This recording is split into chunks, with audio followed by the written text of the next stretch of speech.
मैं इस महान साधन में खड़ी होकर इंडियन नेशनल कांग्रेस के अनेक बहादुर महिला पुरुष कार्यकर्ताओं को श्रद्धांजलि दे रही हूं, जिन्होंने इस आंदोलन में भाग लिया और हमारी आजादी के लिए बेमिसाल कुर्बानियां दी। 8 अगस्त 1942 को मुंबई में महात्मा गांधी के आह्वान पर अखिल भारतीय कांग्रेस कमेटी ने जवाहरलाल नेहरू द्वारा प्रस्तावित और सरदार पटेल द्वारा समर्थक संकल्प को स्वीकार किया, जिसमें अंग्रेजी हुकूमत से देश छोड़ने को कहा गया था। भारत छोड़ो, क्विट इंडिया। इस संकल्प के पारित होने के बाद महात्मा गांधी ने अपने भाषण के अंत में जो कहा, मैं उसे दोहरा रही हूं। उनके शब्दों में, मैंने कांग्रेस को प्रतिज्ञा दिलाई है कि कांग्रेस करे या मरे। इन शब्दों ने पूरे देश को उत्तेजित कर दिया।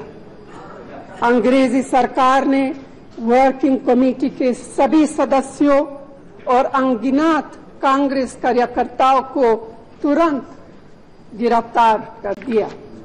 हजारों लोगों को 1945 का दूसरा विश्व युद्ध खत्म होने तक जेल में बंद रखा गया।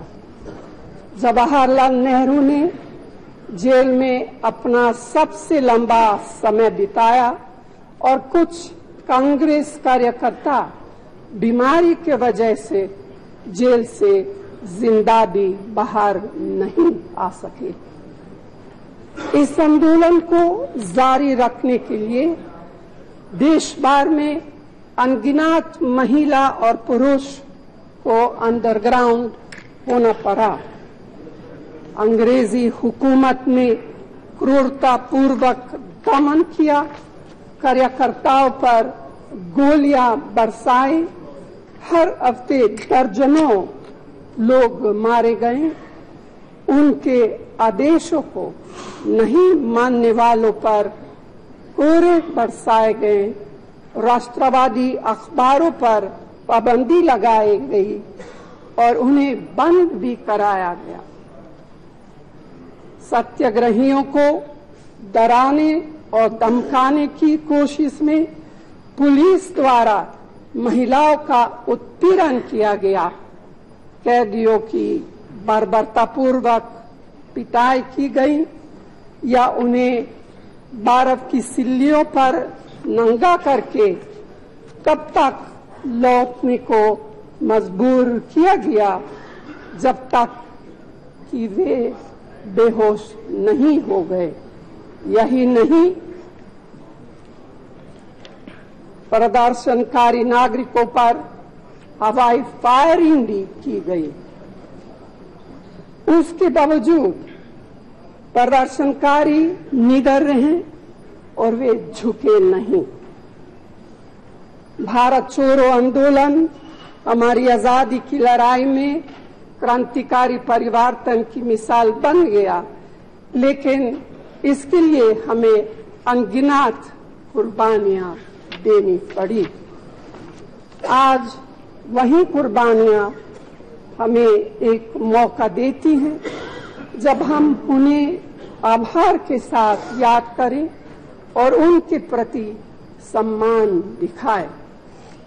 आज जब हम उन शहीदों को नमन कर रहे हैं जो स्वाधीनता संग्राम में सबसे अगली कतार में रहे, हमें यह नहीं भूलना चाहिए कि उस दौर में ऐसे संगठन और व्यक्ति भी थे जिन्होंने भारत छोड़ो आंदोलन का विरोध किया था।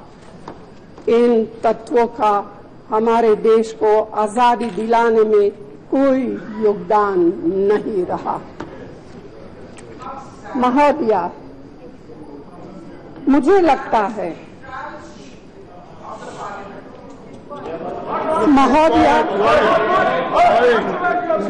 महोदया मुझे लगता है कि जब हम क्विट इंडिया की 75वीं सालगिरह मना रहे हैं, तब देशवासियों के मन में कई आशंकाएं भी हैं। ये एहसास गहरा होता जा रहा है कि क्या अंधकार की शक्तियां हमारे बीच फिर तेजी से उभर नहीं रही? क्या जहां आजादी का माहौल था वहां भय नहीं फैल रहा है? क्या जनतंत्र की उस बुनियाद को नष्ट करने की कोशिश नहीं हो रही है?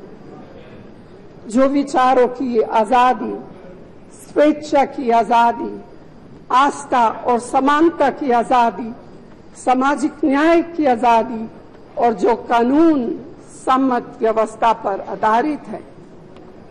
महोदया, भारत छोड़ो आंदोलन की सालगिरह का समारोह हम सबको इस बात की याद दिलाता है कि हम भारत के विचार को एक संकीर्ण मानसिकता वाले, विभाजनकारी और सांप्रदायिक सोच का कैदी न तो बनने दे सकते हैं, न ही बनने देंगे।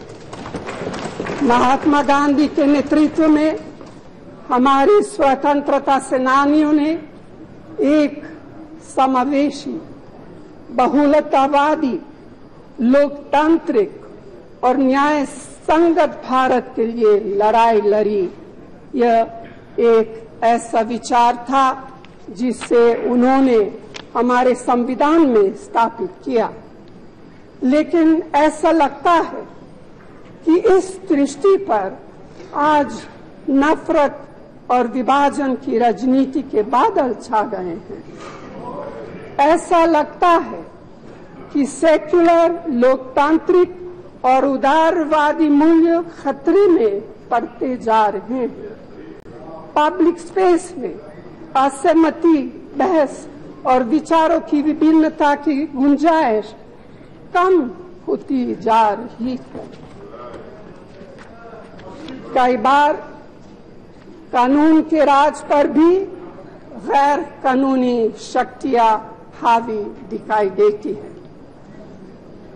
महोदया, भारत छोड़ो आंदोलन एक यादगार है जो हम सबको प्रेरणा देती है कि अगर हमें अपनी आजादी को सुरक्षित रखना है तो हमें हर तरह की दमनकारी शक्ति के खिलाफ संघर्ष करना होगा, चाहे वे कितनी भी समर्थ या सक्षम हो।